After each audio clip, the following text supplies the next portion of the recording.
Hey everyone. Well, if you follow our Facebook page, you know that over the weekend I thought I had COVID, but come find out it was shingles, and that's why my face it's actually looking better because I'm on meds. But that's not why I'm making this video today. It's because Landstar RV, Myron's back.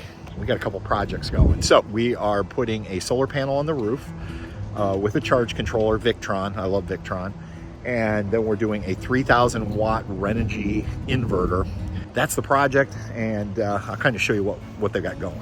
One of the bad things with a fifth wheel on a slope site that slopes down is you have to duck. I just hit my head on this. Good Lord, as if I don't already have issues.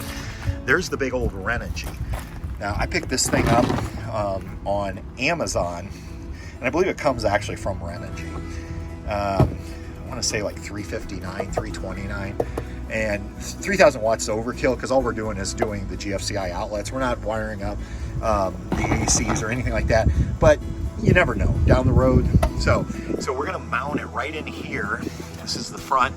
There's our two Battleborns. And so there's the, we went with the big solar controller. And so he's gonna mount it right up here, solar controller. And then we're just gonna run the controller just because I don't wanna put holes in the floor or anything. So we're just gonna come over here and mount that controller right here. And yeah, I'll just come outside, flip it on when we need it. We're not gonna use it that often. So let me see if I can get you a shot of this. Well, there's the panel. So I believe it's a 455 watt panel. This thing is huge. And, but that is bigger than the two 190s combined. It was on Lance, so. After you, sir, you're the one that's actually going up there. And by the way, he picked one of the hottest days of the summer to do this. I tried to talk him out of it, but if nothing else, I guess now everybody knows, Myron, you'll show up no matter what the weather. And you can kind of see how big that panel. It's gonna take up basically the whole roof going across.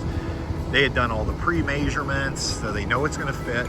And then they've had some brackets custom made to install it, so you can see it's already on the wall. We've already got cabling coming out, and this is a job that I had actually installed one in our Hummingbird, and they're not that difficult, the actual inverters to install, but we needed the panel done and the charge controller, so I'm just letting the pros do it all.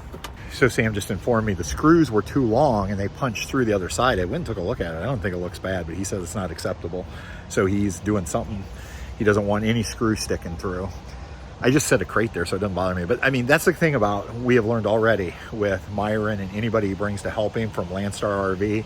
I mean, they worry about the little stuff. And I don't know that you always get that at a dealership because they're just so busy. It's like, get them in, get them out. I mean, it's just the personal touch. And so as always, with any work they do, I always put the link down below so you can get a hold of them. If you're gonna be in Northeast Indiana, or if you need to make an appointment, give Myron a call, schedule a time, and then come to Northeast Indiana. It's the RV capital of the world, so you can come, enjoy the RV Hall of Fame and Museum, check out maybe some of the manufacturers, and get your RV serviced while you're here. And if you need a place to park, well, obviously we want you to come join us here at Happy Acres Campground. We're conveniently located right off of US 20 and Interstate 69. We're literally like maybe 10 minutes south of the Indiana Toll Road, if that.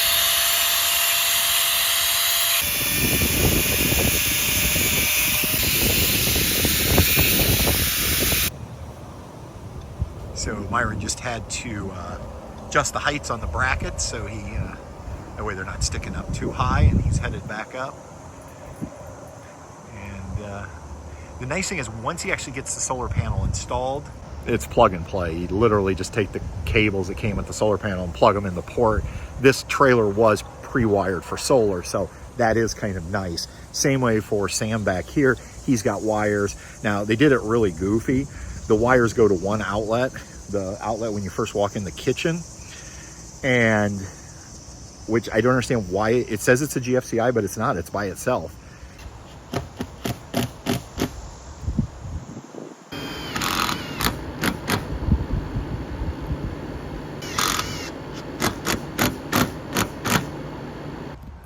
you can see it slowly coming together. I say slowly, it's actually going together really quick. All right, is it done? Yes, I think so. So how did it go? It went actually pretty smooth. I was impressed with everything, and yeah, with Sam helping me, and we got everything figured out, I think, and hopefully you don't have any issues, but if you do, just let me know. And the panel that you put up there is how many watts? 450 watts. 450 watts, and then we've added the 3,000 watt inverter, and then that massive Victron charge controller that, according to Sam, who helped on this project, I think he said he could put 2 more of those panels up there. I don't think we have room for 2 more panels. Yeah, you can get 1 more of those up there. I think we're good. So yeah, all right. Should work. All right, we'll stay tuned because we have another project that Myron and I are working on, but we're going to give that to you in another video. But if you need service, make sure you give him a call. I'm going to go ahead and put his number up on the screen, and this is your guy. It's been a few days since Myron and Sam installed our system, and we had a few minor issues they had to come back and tweak.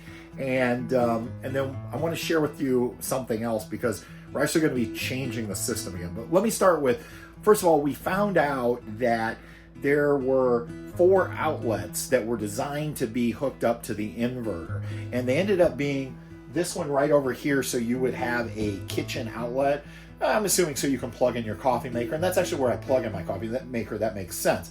But also the outlet for the TV, which now makes a lot of sense as to why they didn't install a 12-volt television in this RV. So that outlet is hooked up to the inverter circuit. Now, the other 2 are not maybe where you would think, but they are both back here in our bedroom, 1 on each side of the bed. Now, I think that makes sense because you could charge your devices at night off the inverter, or if somebody had a CPAP machine, then you could have that plugged in.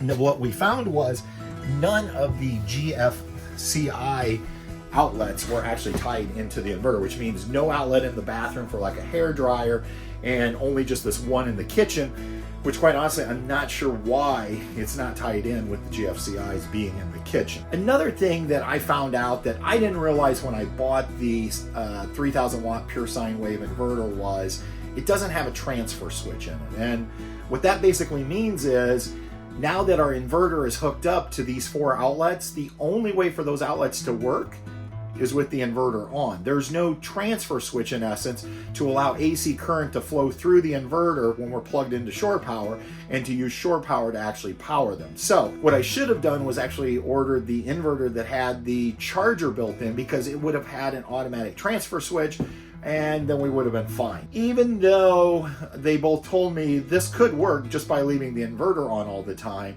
and that's not really the setup I want. So we've decided that we're going to go ahead and upgrade the inverter, but this time, as opposed to going with the Renogy, I'm a huge fan of Victron, so we're going to go to the Victron Multi Plus 2, and we're going to actually wire up the entire rig again like we did with the Lance. And what that's going to allow us to do is really power anything we want, including the ACs. Not that we will, because we don't really have the battery bank to do that, but we could then run things like the microwave, or Patty can dry her hair actually in the bathroom off the plug. So Myron has went ahead and placed an order for that new inverter, and we're gonna take the old one out, return it, and install the Victron, and I'll keep you updated on that. So that's where we're at on this project. Loving the solar.